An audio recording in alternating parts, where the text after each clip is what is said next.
Alright, don't mess this up. The past decade brought along many games that we hold as treasured memories and great times. From brawling as the Batman, adventuring across Tamriel, or slicing up Locust, there was a golden release for nearly everyone. Ones that brought memories lasting a lifetime. But I want to know, what is a lifetime of these games? Are players still playing? Are servers still serving? Is there still someone grinding out credits on Firebase Rio? Ultimately, is it alive?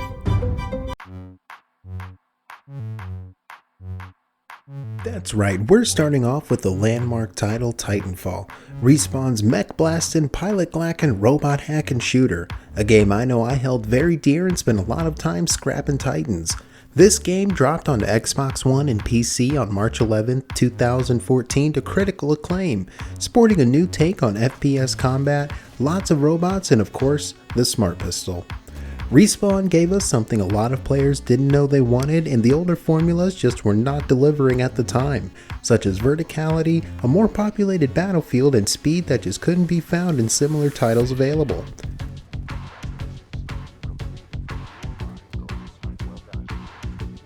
Respawn's ability to pair the FPS genre with momentum-building movement, larger, more open-lane maps, and hulking Titan combat garnered them respectable scores across the board, with a 9 out of 10 on GameSpot and 86 on Metacritic and PC Gamer.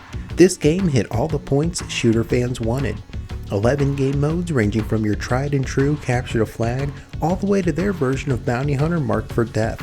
With your own Titan and pilot to load out to suit your playstyle, quick snappy combat, and an active battlefield with enemies around every corner, the Frontier was the place to be in early 2014, and everyone hailed it as an amazing shooter as players flooded onto the servers. So did this lifeblood keep flowing, or did the core get ripped out of this Titan of a game long ago? Let's jump in and find out. The first thing I did was check out what's available now. Luckily, last time I played, I had just regenerated my pilot, essentially this game's version of Prestige, so I'm fairly close to what a new player would have access to, minus all the burn cards and credits of course. I put together the class I wanted, gave it a really cool name, then went to check out the Titans. Titanfall offered 3 Titans to choose from: the Atlas, a Titan striking the balance between speed and armor, the Strider, a quick and light on its feet but low armor Titan, and the Ogre, the tank class sporting high armor and low mobility. Having my heart set on using the best one, of course, the Ogre, I jumped into matchmaking. To my dismay, I saw only 220 players online. Usually this is a sign that it's most likely only people playing private lobbies or groups you won't be able to get into, primarily dedicated players and people who may have just gotten access to the game. I didn't let that discourage me though. I jumped headfirst into the first game mode, Attrition.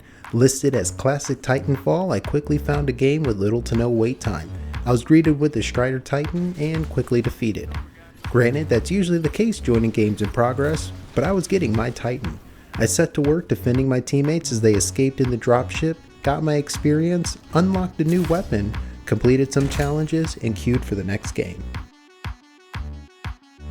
This time, able to start fresh from the beginning, I jumped in, controller clutched and eager to pilot. I sprinted onto the battlefield, cleaned up a few grunts, and promptly died. I respawned and did what I could until finally I could make the call. And there it was, my Titan. I clambered into the cockpit and started blasting away, taking out what I could as fast as I could, blasting away at any enemy that moved. After playing the Red Baron of the Frontier for a bit, the rest of the match went about as expected, able to call my Titan a couple more times and using up excess burn cards. Ultimately, the match did end in defeat. Undeterred, I unlocked the ability to customize my Titan loadout at rank 10. I decided to try out the Atlas, giving it the X10 chain gun. I couldn't pick any other slots, so I gave it a very hero emblem and ferocious loadout name to compensate. Quickly made a sniper class for my pilot and jumped back in. This time it placed me into what looks to be a lobby of my own and searched for a match. One was found in little to no time though. I equipped my newly made pilot class with a burn card and ran into battle as a sniper on a field of mechs. And with the fresh taste of obvious defeat in my mouth, I set my sights on Frontier Defense, Titanfall's only strictly co-op mode. By this time, there were only 183 people online and 13 playing this game mode. Crossing my fingers and loading my smart pistol, I chose a quick match which put me into my own lobby. It found another person quickly and then the waiting game began.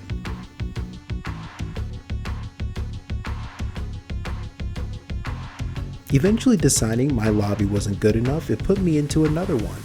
We now had 3 pilots ready to defend the harvester and waiting on our 4th. Finally finding our 4th person, we double checked our gear and loaded up for Sand Trap. I took an older class, figuring I'd be weaving about and attacking multiple enemies. The R99 would be perfect. We began defending the harvester, working as a team, dealing with a large range of enemies such as Suicide Spectres, Strider Arc Titans, and everyone's favorite Ogre class Nuke Titans. Frontier defense feels like where all of Titanfall's qualities really shine. With the mass barrage of units and large field, Titans feel right at home engaging all enemy types they come across.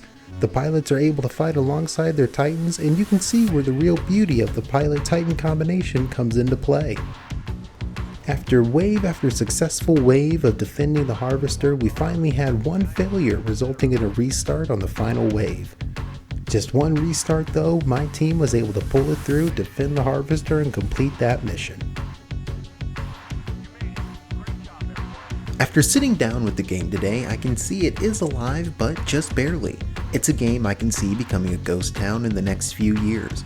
Nothing is wrong with it though, all the parts are working fine, everything still runs great, and it's Titanfall, but it seems the rest of the gaming community has definitely moved on from this turning point in shooters. Even picking this game up now as a new player, I can easily see where one could be discouraged from continuing. It seemed each game I was placed into was filled with high-ranked players who definitely showed why they are. I'm not sure the accessibility and window for the learning curve are there anymore. Unlike in Titanfall 2 that included a dedicated portion for understanding the mechanics and game flow of Titanfall, the Gauntlet eventually became its own challenge with world records for fastest time being held and an amazing display of skill. Titanfall 2 took everything we loved from the original Titanfall and expanded on it, which is why I don't think it will come back to life, and it really doesn't need to. Everything from Titan and pilot options to game modes and maps available was improved upon. Now able to pick your own specialized Titan and give your pilot a more unique feel, it even introduced a single player campaign that was just amazing. Not to mention that grapple hook. Oh, that sweet grapple hook.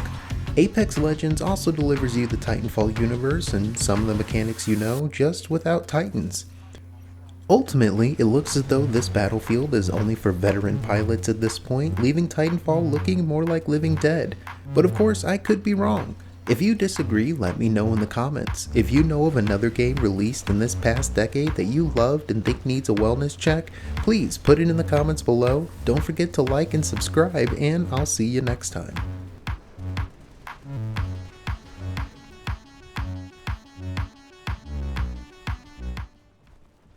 You know you're gonna get those cheeks clapped, right? All right, I'm B Hero. I'm here with Napalm Sheep. All right, this is Xbox Game Pass grab. So Game Pass is something that if you've tuned into streams or